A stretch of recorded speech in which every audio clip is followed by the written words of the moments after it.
गणपते नमः। जय माता दी दोस्तों, आप देख रहे हैं आपका अपना YouTube चैनल व्रत त्योहार कथाएं। मैं हूं आपके साथ रंजिम शर्मा।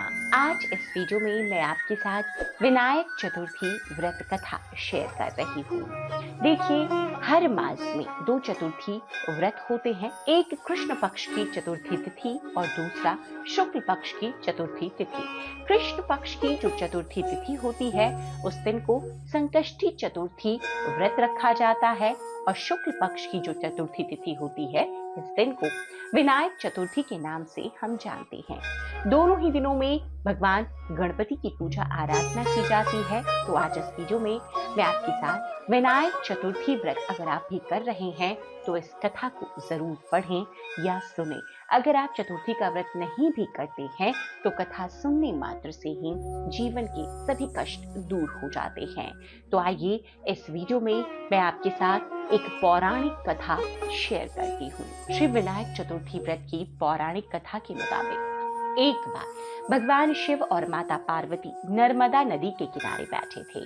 वहां माता पार्वती ने भगवान शिव से समय व्यतीत करने के लिए चौपड़ खेलने को कहा। शिव चौपड़ खेलने के लिए तैयार हो गए, परंतु इस खेल में हार जीत का फैसला कौन करेगा, यह प्रश्न उनके समक्ष उठा। तो भगवान शिव ने कुछ तिनके एकत्रित कर उसका एक पुतला बनाकर उसकी प्राण प्रतिष्ठा कर दी और पुतले से कहा, बेटा, हम चौपड़ खेलना चाहते हैं, परंतु हमारी हार जीत का फैसला करने वाला कोई नहीं है। इसीलिए तुम बताना कि हम दोनों में से कौन हारा और कौन जीता। उसके बाद भगवान शिव और माता पार्वती का चौपड़ खेल शुरू हो गया। यह खेल 3 बार खेला गया और संयोगवश तीनों बार माता पार्वती ही जीत गई। खेल समाप्त होने के बाद बालक से हार जीत का फैसला करने के लिए कहा गया तो उस बालक ने महादेव को विजयी बताया। यह सुनकर माता पार्वती क्रोधित हो गईं और क्रोध में आकर उन्होंने उस बालक को लंगड़ा होने, कीचड़ में पड़े रहने का श्राप दे दिया।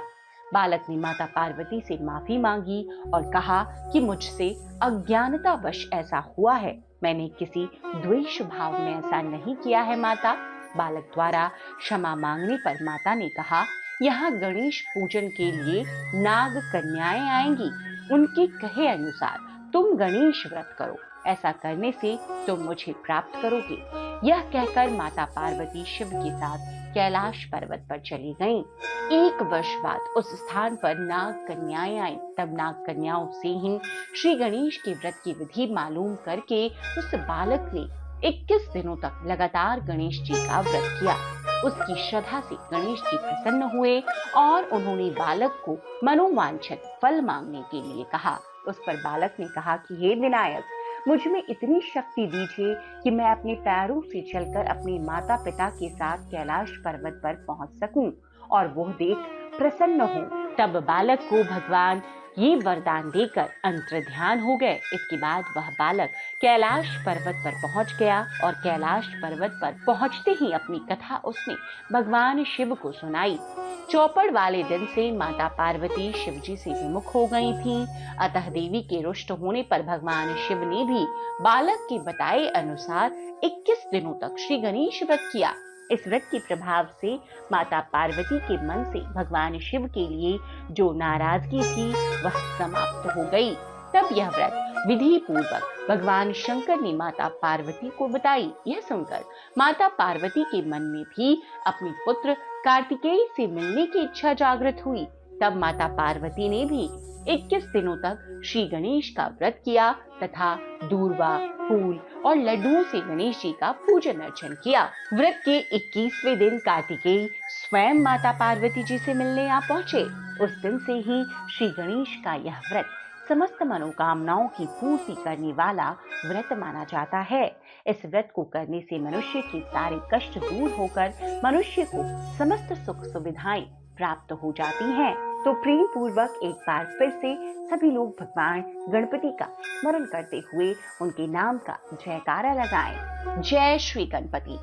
तो इस प्रकार आप भी अगर विनायक चतुर्थी का व्रत करते हैं तो इस कथा का श्रवण या पठन जरूर कीजिएगा।